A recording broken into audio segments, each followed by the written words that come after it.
All right, class. We are going to now look at the implications for going from the short run to the long run in the exchange rate model. So again, in the short run,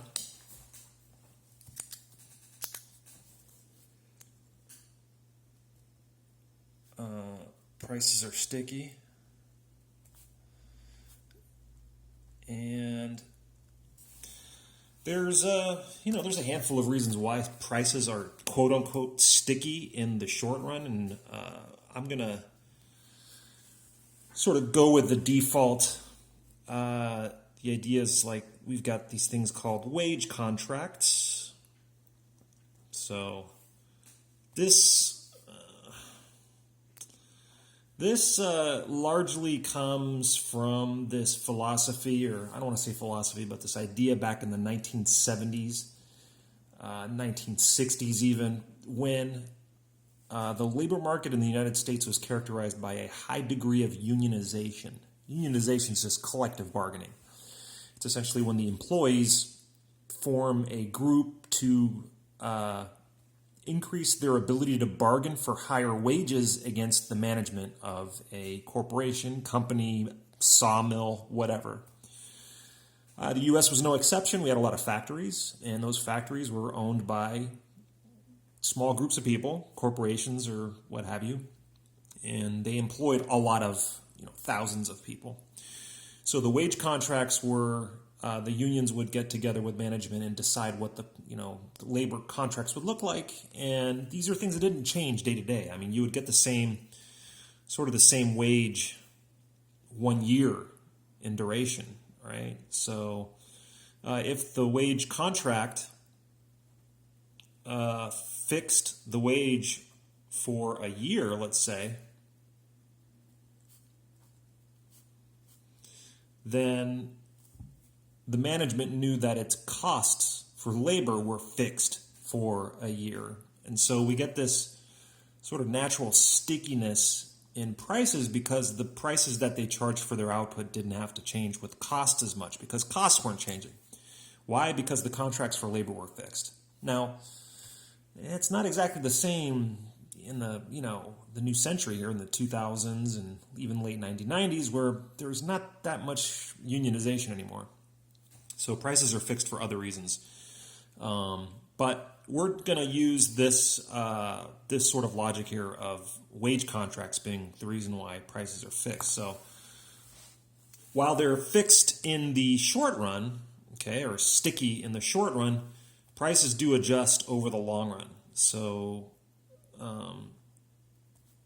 prices adjust to a higher degree of flexibility.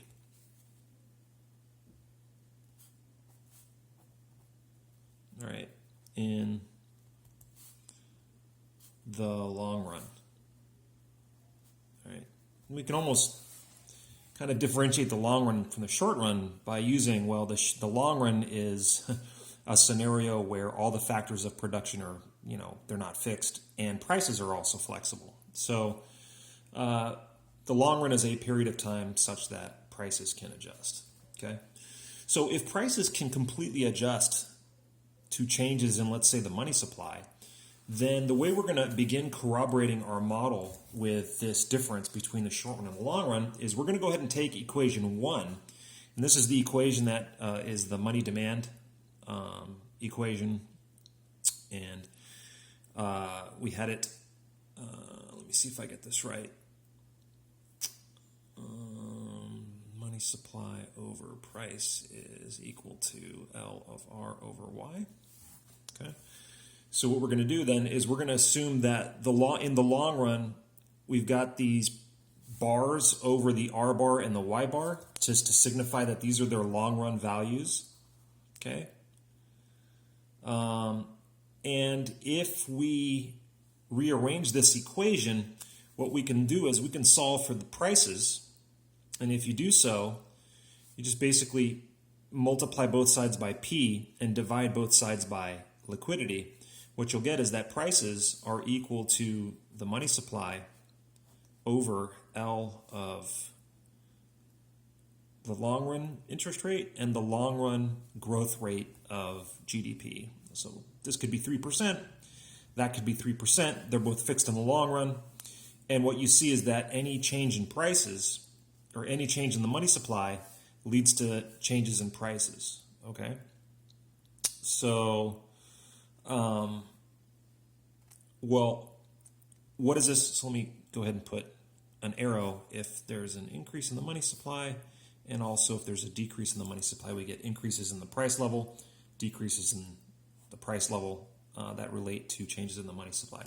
So what does this look like in the data? Well, we can go to figure 1510 in your textbook, and here is a picture from, so we've got is on the x-axis, there are percentage increases in the money supply, okay?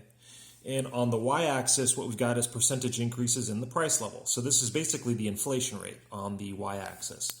And what you can see here is that there's clearly a linear trend, okay, where these are the developing countries, all right? So I'm not sure your figure includes developing countries, but it looks like these are a lot of Latin American countries involved in building this data. So I think these are averages for each country, but what you've got is you've got the dates corresponding to these dots here, or the other way around. These dots correspond to specific years, and in that year, whoever put this figure together looked at what was the average price increase and what was the average change in the money supply.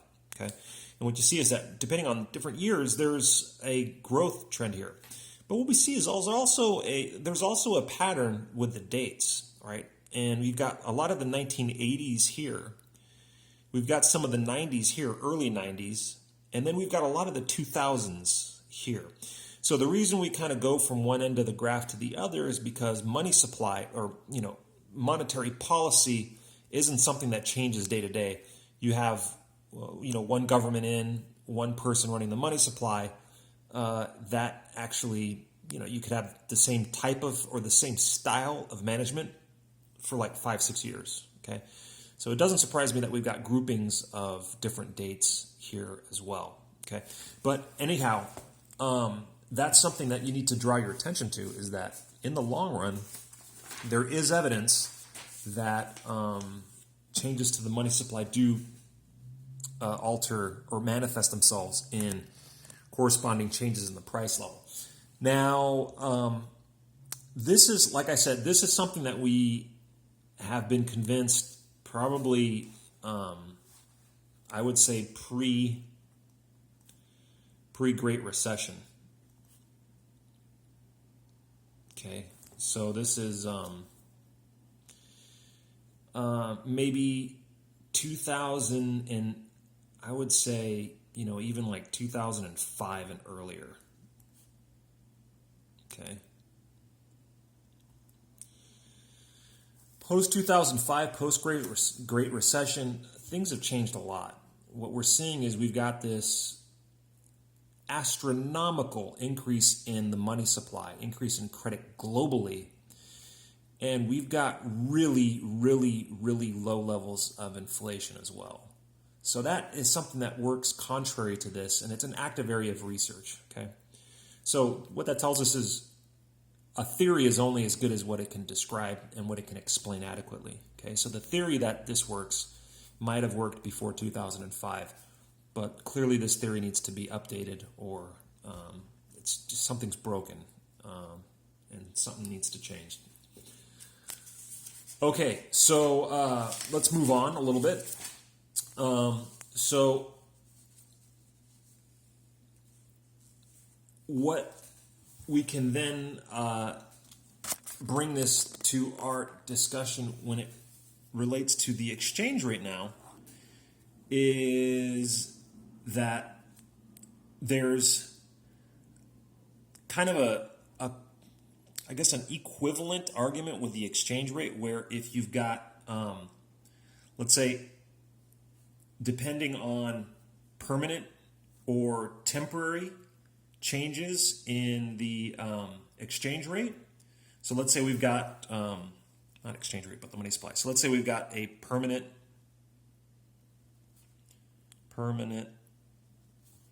increase in the money supply. Okay, that causes a proportional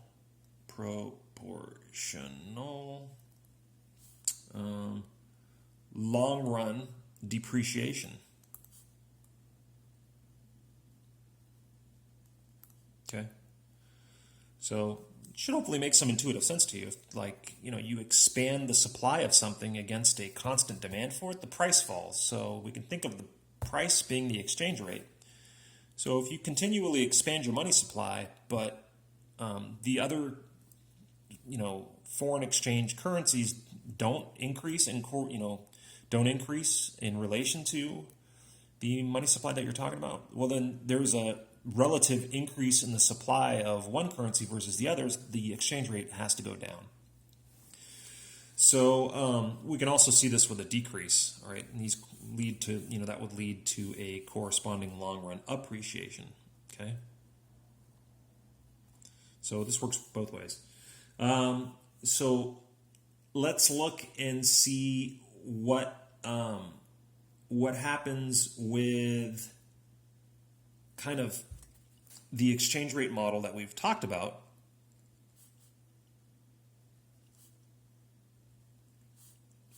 The short run versus long run effects, okay, of changes in the money supply. And what does that imply for the exchange rate, E star?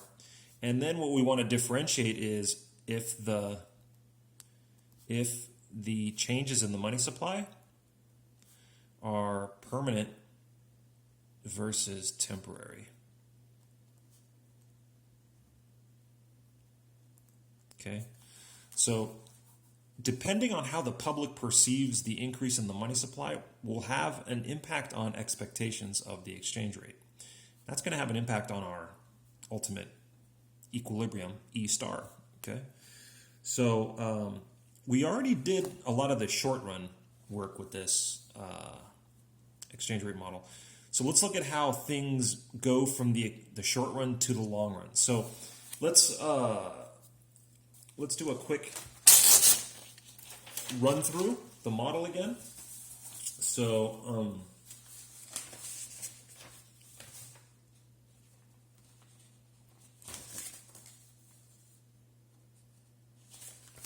make sure there's nothing.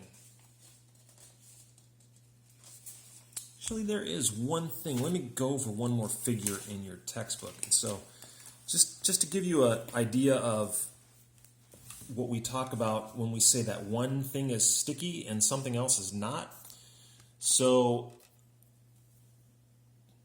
if you look closely, what's in the red is actually changes in the price level. So this would be like a ratio going from one year to the next. Okay, and what you can see is that the changes are pretty isolated into a corridor, at most 2%, at least negative 2%.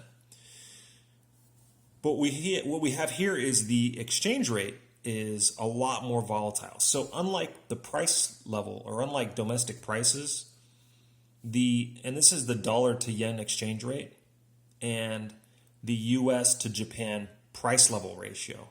Okay, so you can see that the relative magnitude of changes in prices of the two countries is a lot less volatile than the exchange rate between the two countries. Okay, so again, we look at sort of, you can think of it as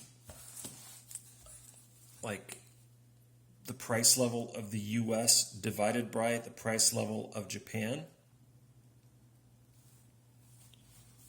versus the dollar to yen exchange rate. Okay, so if prices were as flexible as exchange rates, we would get the red line being just about as volatile as the blue or purple one. But because we said prices are fairly sticky, you don't really get much movement in those prices. The exchange rate is definitely not sticky. It's a very flexible price. It's the one price that might be the most flexible price in the entire economy, really. Okay, so let's look at now sort of temporary versus permanent changes. So temporary versus permanent changes to the money supply. Okay, so again, let's go ahead and say we've got our money equilibrium, money market equilibrium. And let's go ahead and say that we're sort of, again, fixed at some long run level here. And it doesn't have to be the level. We can almost, in our brain, say that, because obviously GDP doesn't stay put in the long run. We can say that it's growing at some constant rate, though. And, inflation is also growing at some constant rate as well. Not growing at some constant rate, but inflation is the growth rate of the price level. And that could be some constant, but unlike a fixed growth in output, prices sort of, or the inflation rate moves up and down depending on what's going on with the price level. So let's say now that there is a large, let's do a temporary change short run. So let me go ahead and draw our model here. So if I remember how to draw this correctly, we have our T graph like so. Got the Forex market up there, our domestic money market here. This is interest rates go here. This is the money supply. And then this is the exchange rate. And we're looking at, again, I think we're doing dollars per euros. All right. So we've got, let's say, a MS1 over P1. And our equilibrium then goes to here. It's for dollars. And then we hit our Forex market up there. And then that gives us our initial E star 1. Okay, so let's say that there is a increase in the money supply. So this is MS2 over P1. Okay, and this I think we said was the expected return to euros in the form of dollars, and this is expected. Okay. All right, so just like we did before, when there is an increase in the money supply, that drives the interest rate down. Okay, so we get interest rate down like that. That's where the new equilibrium is. Our return to dollars goes here. Our dollar, so this is 1, this is 2, okay? And we get just like what we expected, we get a depreciation of the dollar versus the euro. So that's E star 2. So just like we said before, okay? Now, this is what happens in short run, okay? So hopefully we're familiar with that. Now, over time, how does this economy adjust, okay? So keeping interest rates down, okay, has this impact of a stimulus. So it stimulates the economy.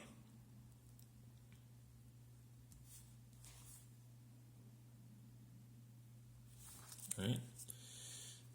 This is kind of introductory macro logic here where we say, okay, you keep interest rates down. What that does is it motivates investment.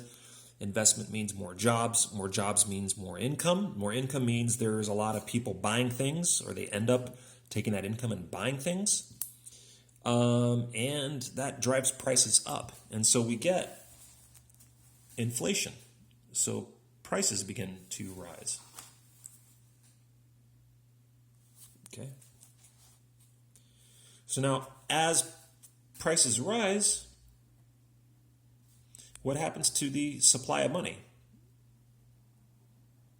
Or the real supply of money? Well, it's going to begin to fall. Okay? So what we're going to see on this graph is, in the short run, this money supply increased, but over the long run, it's going to begin to march back. Okay? All right. So this was M1S P1, or money supply 1 at the price level 1. This is money supply 2 at price level 1. But then what we can say is that over time, this is just going to go back to money supply 1, price level 2. Okay?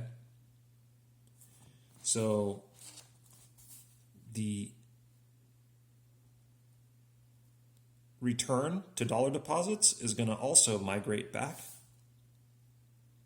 And what we're going to see is that the exchange rate will also go back as well. So what we might see over time is something that looks like this, where we got time, and this could be E star.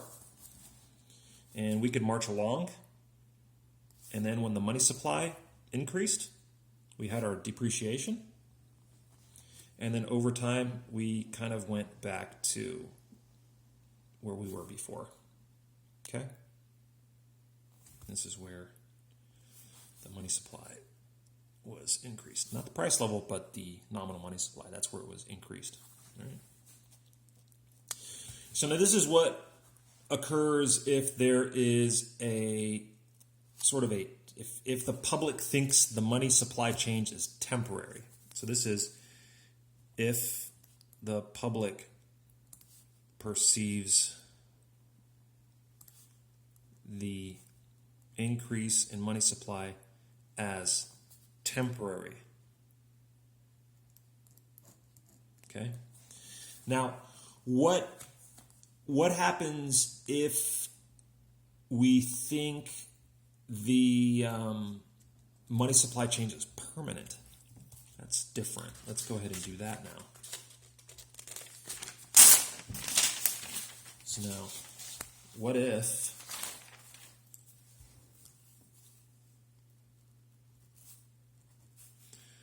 public believes the change in money supply is permanent? Capital letters. If it's permanent, well, now what happens is expectations are changed. Expectations are altered. And this could be like a new government takes over some developing country, and the government has said, we're going to be expanding our money supply to try to motivate growth in our economy. So the public sees, they say, oh, that's great, but they're going to kind of depreciate our currency a lot. So public's expectations of what's going to happen in the future is already changed. So now what is our graph going to look like? Well, let's do our setup here, where we've got our the returns to dollars and euros here, and then we've got our money market here. This is and there we've got our forex market here. So this is the expected return to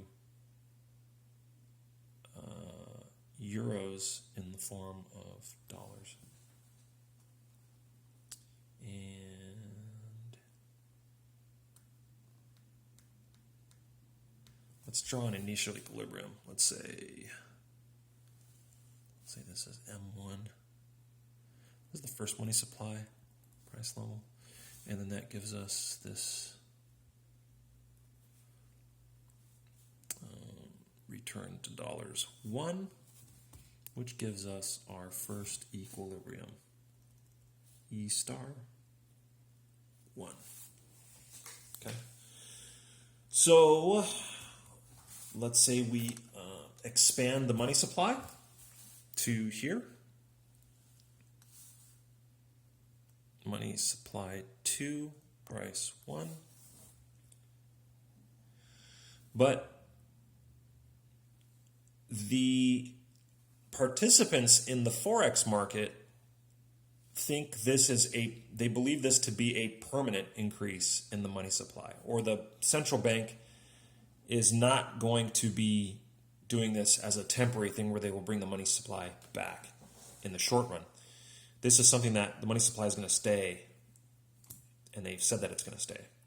Well, then expectations here are going to change, and what happens if the foreign, or let's say people expect a depreciation in the currency that's going to stay, it's not going to move.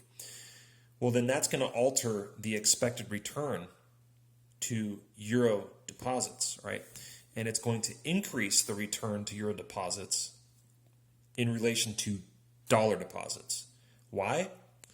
Because the exchange rate depreciated, and that's going to add more of a return to foreign deposits, right? Euros are not only going to pay a high rate of return, but there's going to be an extra bonus, because now what you can do is, if the dollar depreciates, when you're done with your euro deposit and you go to exchange your money for dollars, you can buy a lot more dollars than what you thought you could before. So it's like an extra bonus. So what that does is that shifts this curve out to the right. Okay? So R2E in the form, oops, that's euros. This was 1, this is 2. All right. So now what we get when we increase the money supply is this is where the return to dollars went. All right, so it fell. But now the exchange rate actually goes up to here instead of here, okay? So this is our exchange rate up here, E star. Let's call this 2. Okay? And then as time goes on and prices rise, just like they did before, that money supply begins to go back because of the increase in prices, not because the money supply is lowered, but prices begin to rise. So this is 2. And what we end up settling at is over here, okay?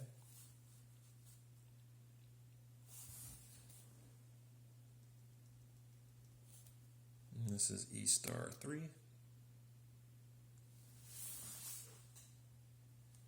So what does that look like on a time graph?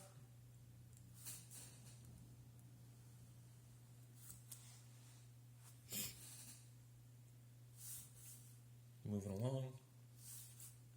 Let's say before we did something like that, came back. Now we overshoot the exchange rate. Something like that.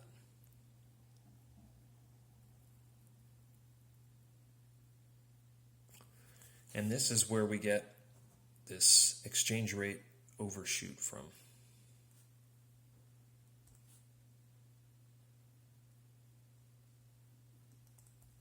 Quote unquote overshooting.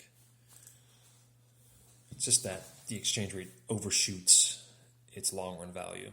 If the expectations change, because people now anticipate this money supply change to be a permanent one, not a temporary one. Makes a big difference.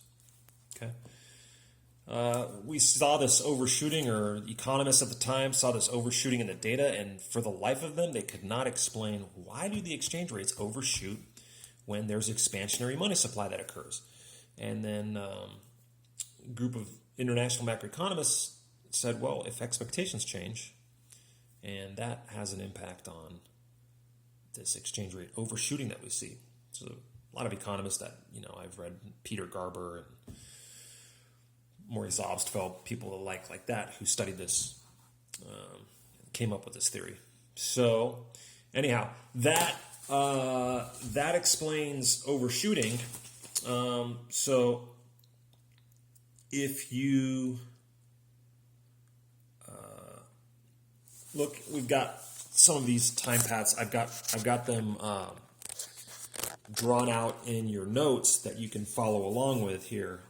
But I still want to make sure that you keep up with your reading. But here you could see that we've got the money supply kind of changes at time t0. We move along, and you can see that the interest rate also changes. Prices grow to their new higher level, and as prices grow to the new higher level, that changes the money supply too. But here we get this overshooting of the exchange rate. Goes up to this E2 here, and then that settles down to this E3. And that's what we're seeing on the on these graphs in your textbook, for instance. Okay. So obviously, good practice is for you to see if you can do this in reverse. Okay, and things should work the same way, or the logic should hold the same way backwards. All right. Now, the data, we don't tip to see permanent decreases in the money supply. That's just something that doesn't really happen. But if it did, this model will explain to you why that occurs. All right. So I think that does it for chapter 15. So I think the next lecture I'm going to go over with you is going to be on chapter 16.